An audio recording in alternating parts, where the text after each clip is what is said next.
આજે તો નારળીમાં થાંભલો હાંકી ઘઉંમાં પાણી વાળી દીધું. રામ રામ ડાયરાને સ્વાગત છે નવા મિની બ્લોગમાં. તો અત્યારે નારળીમાં થાંભલો હાંકવાનું કામ હાલે છે. સવારમાં હાંકે છે, રોંઢા થઈ ગયું ને આમાં નારળીમાં થાંભલો હાંકતા હતા, હાલી ગયો છે. 4-5 ગળા હતા. ગુડ મોર્નિંગ બધા મિત્રોને. તો બીજો દિવસ ઉગી ગયા ને અત્યારે આપણે ઘઉંમાં પાણી ચડાવી દીધું છે. એટલું બધું પી ગયું છે. આખરી ક્લિપ લીધી છે. ઓલીપા પી ગયું, પછી આ કાંઠે ચડાવી દીધું છે. ઓલીપા થોડુંક રહ્યું છે, આ કાંઠે વાળીએ છીએ.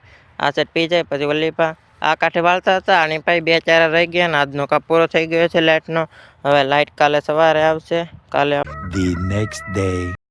ગુડ મોર્નિંગ બધા મિત્રોને. તો બીજો દિવસ ઉગી ગયો ને અત્યારે આપણે ઘઉંમાં પાણી ચડાવી દીધું છે. કાલે રહી ગયું તો વાળવાનું, અત્યારે વાળીએ છીએ. 4-5 થોડુંક રહ્યું છે. છેલ્લા કેરામાં વાળી દીધું છે ને બાકી બધા ઘઉં પી ગયા છે. છેલ્લા કેરામાં આવે છે. દિયાથમી ગયો ને સવારે આ ઘઉં બધા પાઈ દીધા હતા. આ ખેતર પી ગયું છે, ઓલું ખેતર છે કાલે પાવાનું છે. અને મિત્રો આજનો મિની બ્લોગ વિડીયો કેવો લાગ્યો કમેન્ટ કરીને જરૂર જણાવજો. પૂરો બ્લોગ વિડીયો આપણી યુટ્યુબ ચેનલ પીયુ સારી બ્લોગમાં આવી ગયું છે.